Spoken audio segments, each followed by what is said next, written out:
You couldn't miss the news that over the last week, the federal government has revised its plans to build 1.2 million new homes over 5 years. But when you watch this week's Property Insider Chat, you'll see mine and Dr. Andrew Wilson's views on why this plan is flawed in many ways. We also talk about the latest wages growth data and the latest unemployment figures and the implications they have for interest rates moving forward. And we discuss the auction clearance rates, which were very positive once again. Now, if you want to keep up to date with what's happening in our property markets, please subscribe to this YouTube channel and click the little bell icon so we can keep you updated each time a new show comes out.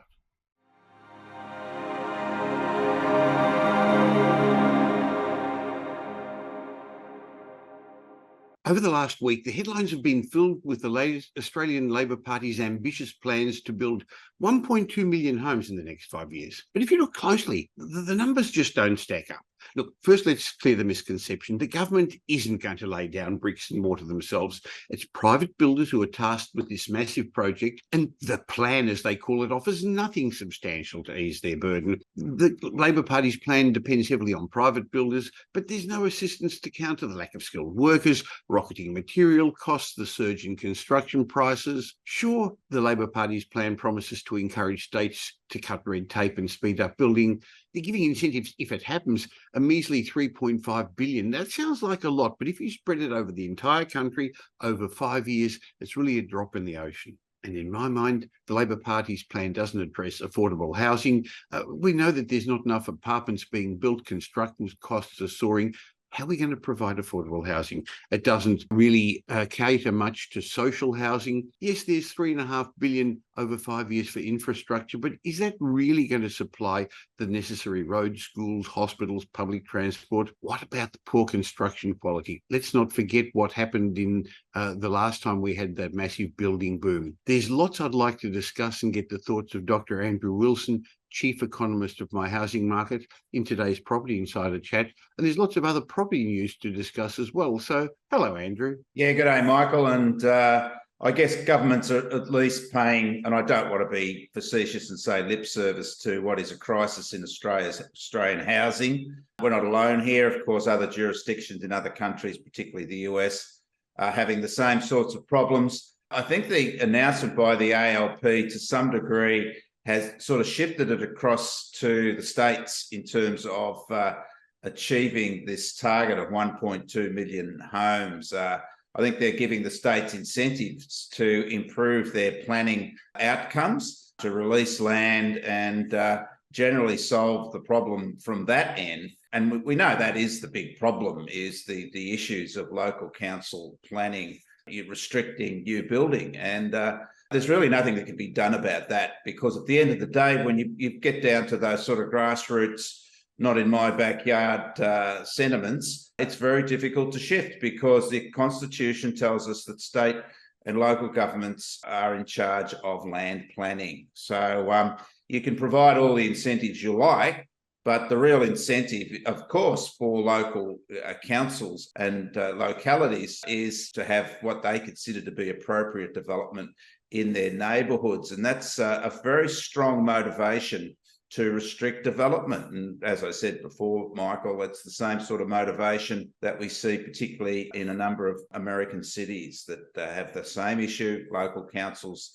being in charge of planning. You have a very strong sentiment at the local level to maintain neighbourhood characteristics, and that typically means low rise and at the very best medium rise, but certainly big barriers to high rise development in established areas. And that's the growing force, Michael. People want to live in higher density environments closer into the CBD with established infrastructure. And it's really a very tough problem to solve. But as I think the ALP is, sort of pushed it across a little bit to the states to achieve this, and they're going to have the same particular problems dealing with local sentiment. Well, at least they're now recognising that it's lack of supply that's the issue, and they've taken some of the pressure off property investors by not introducing rental freezes and rental caps. But Andrew, if the government really wants to provide more rental accommodation, and they're not prepared to provide it themselves, they're not saying they're going to build rental accommodation.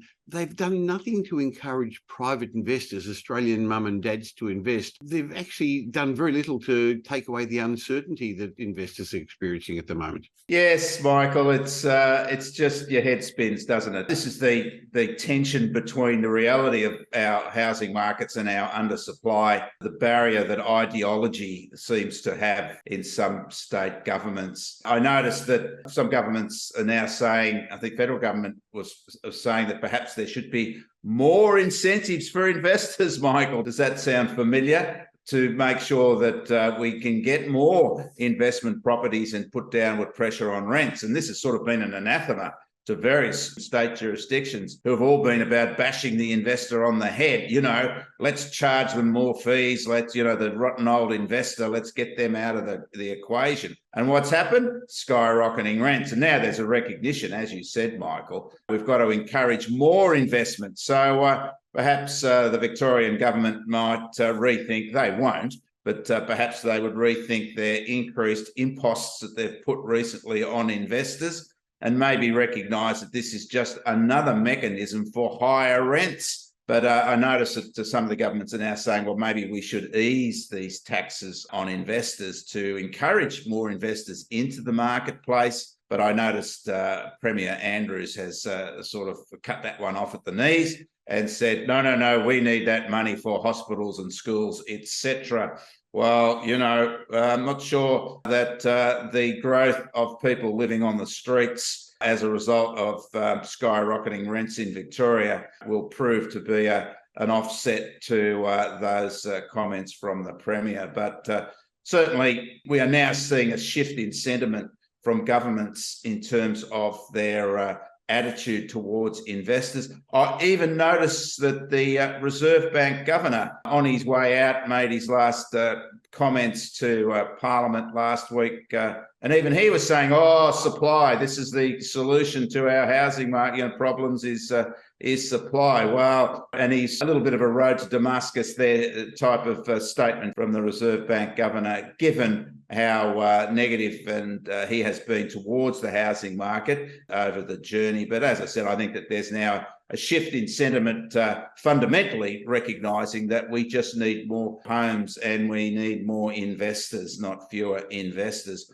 or we are really going to have some problems in this country housing our populace. Well, investors will get some comfort from Victorian Premier Daniel Andrews' comments confirming his government won't enact rental freezes or rental caps.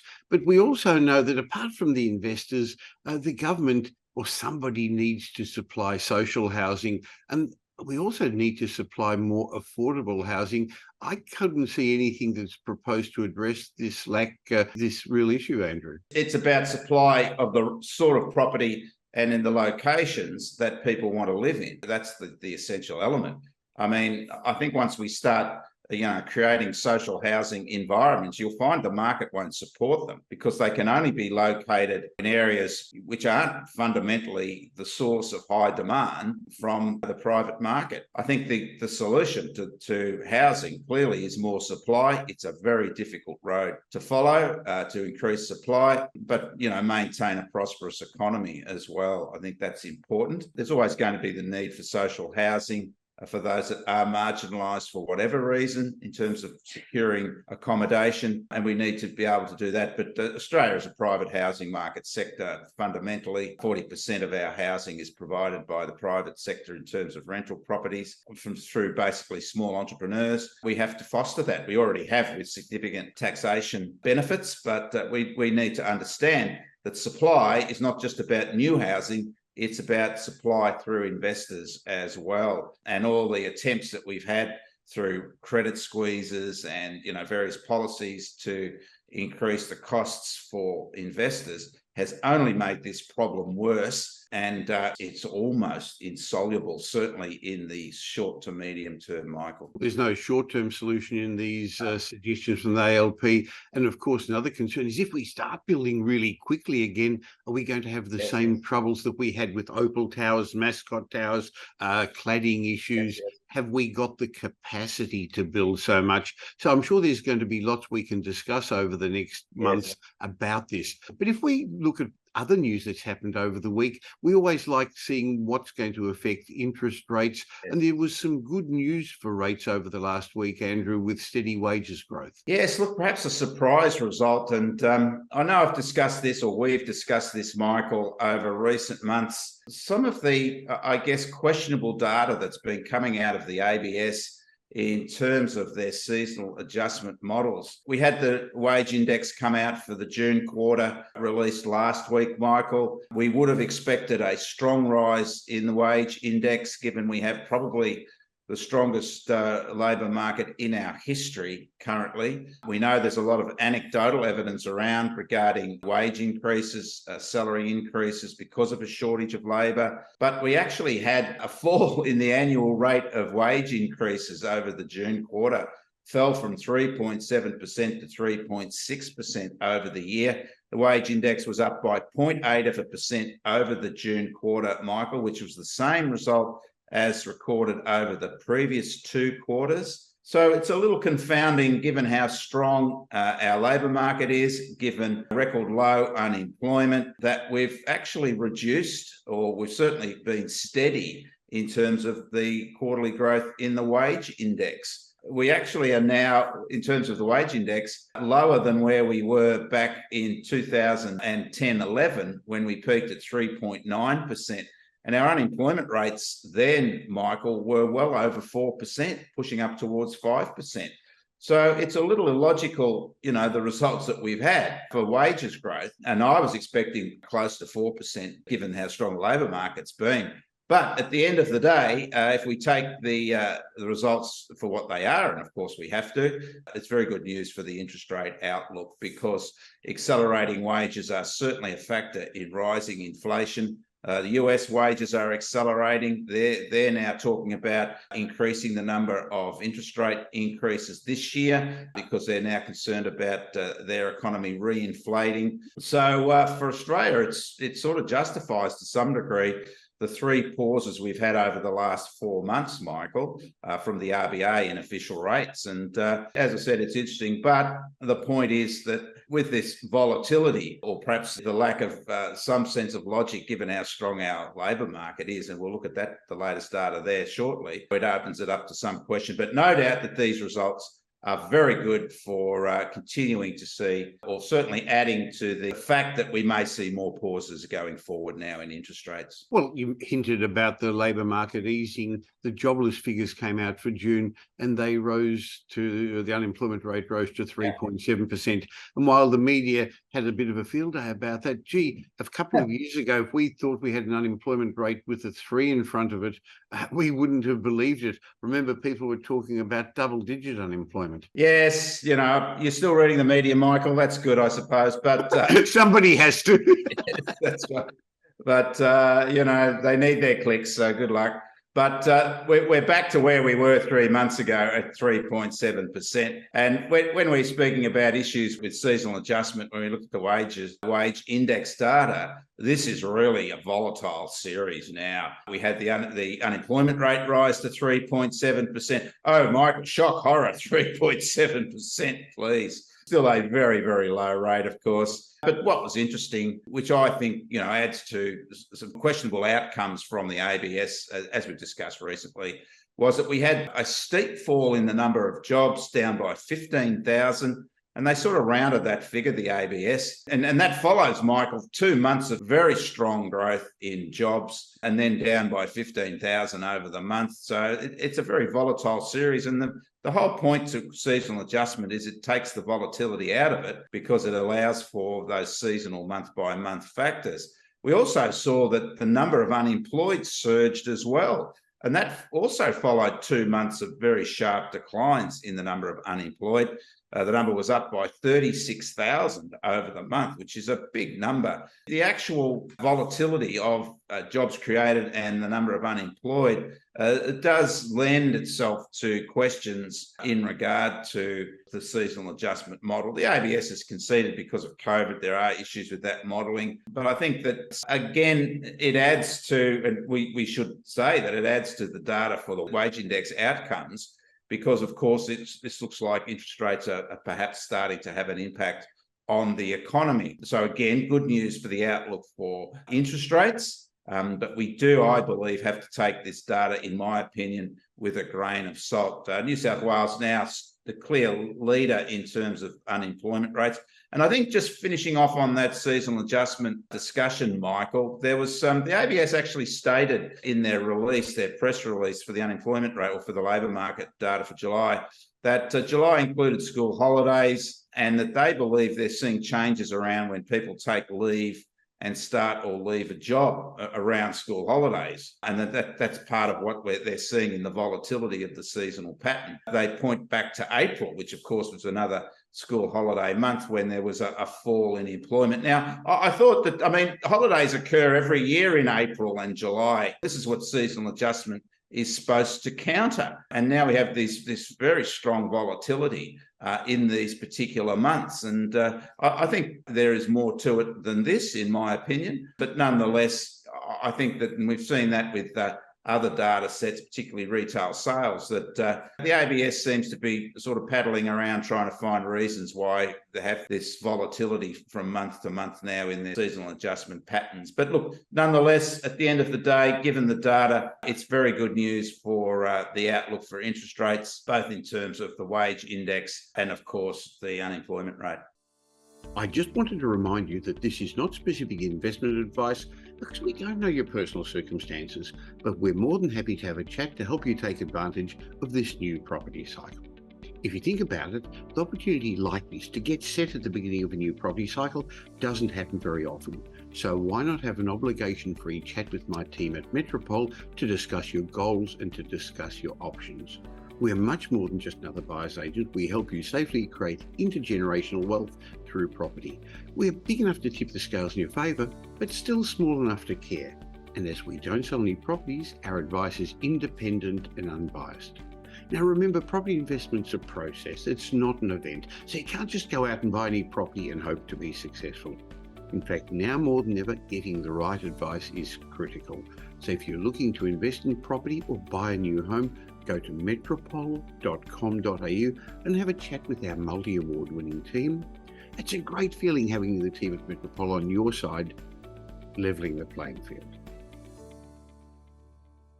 We're getting to the end of winter. The spring season's almost upon us, and that's typically when there's more properties for sale and the auction markets are strong. But there were already some green shoots showing last weekend for the auction markets, Andrew. They've been on their way up for the last couple of weeks, and I think we're really reinforcing that now. We've got one weekend left of the winter selling season, but we always do start to see at the end of August those early signs of the spring selling season. And we know that the spring selling season is typically the most robust season of the year. The signs were clearly there on the weekend that momentum is starting to build for September coming through, and the results were really quite validating that the onset of the spring selling season, Michael. And as you said, certainly green shoots appearing. So what were the results for last Saturday? We had a big rise in the number of auctions in Sydney, over 700 auctions in Sydney, Michael, which is the highest number for the year so far on a weekend. And we have to go back some way, of course, to see another number that high for Sydney auctions. And those experts, commentators who've been telling us that the market's rising or high clearance rates are a product of low listings, I guess they're going to have to rethink that, because we've got listings surging, particularly in Sydney, and we're still finding clearance rates rising. So I guess they'll have to rethink their particular theorems on the revival of housing markets. Shows that vendors are now getting more confident, aren't they, putting their properties on the market, and the results they're getting only is going to make more vendors confident. And the fact that at every auction, 7 out of 10 auctions are selling and 3 or 4 people are missing out just means next weekend's auctions are going to be strong once again. Yeah, that's right, Michael. That's the whole point. I mean, vendors aren't moving, or sellers aren't moving into the market because of any, fear that they will miss out from the cycle. They're moving in because they're making their plans to take advantage of what is strong competition amongst buyers at the moment. Of course, prices are rising because of that strong competition. Clearance rates are high, as you said, in Sydney, nearly 80% clearance rate, 78.1%, Michael. That's the second highest clearance rate we've had in Sydney so far this year, off the highest number of listings. So the negative Nellies would be rethinking their theories at the moment regarding the housing market, but good, strong results there. Again, in Sydney, off high numbers of auctions. Melbourne also had a lift in their auctions, Michael. They've been very steady around that 73% over recent weekends, Michael, but we will expect to see some higher numbers of auctions coming in from the mid to higher priced properties, particularly in the inner eastern suburbs, over coming months. And I expect to see, with that market still having some upside potential, some growth in that area and higher clearance rates. But another good result for Melbourne. Brisbane numbers also rising, just under 100 auctions in Brisbane, 66.5% clearance rate. Again, higher numbers in Adelaide, another big clearance rate in Adelaide at 86%. Canberra reasonably steady there at just over 60%. So clearly more properties coming into the market, Michael, as a prelude to the spring selling season, which sort of has already started to some degree. And clearance rates are holding up and, if anything, strengthening, regardless of more properties being offered, Michael. It certainly is, the spring selling season is upon us. We've got one more weekend in winter to come, Michael, and then we're well and truly into the warmer weather, hopefully, and also a housing market that's heating up as well. But again, validating results on the weekend that this is a robust housing market generally and a market that's on the rise. Amazing if you consider the negative media coverage of the property markets at the beginning of the year, how all our big banks were talking about how our property markets were going to crash this year, even many suggesting double-digit price falls, how the various economic commentators suggested the market was going to bounce along the bottom and not go up, and look where we are now. So I look forward to keep catching up with you each week and reporting what's actually happening. And again, you are one of the few commentators who earlier this year called the turn of the market, and I look forward to keeping up with your weekly commentary. Thanks, Andrew. Yeah, thanks very much, Michael.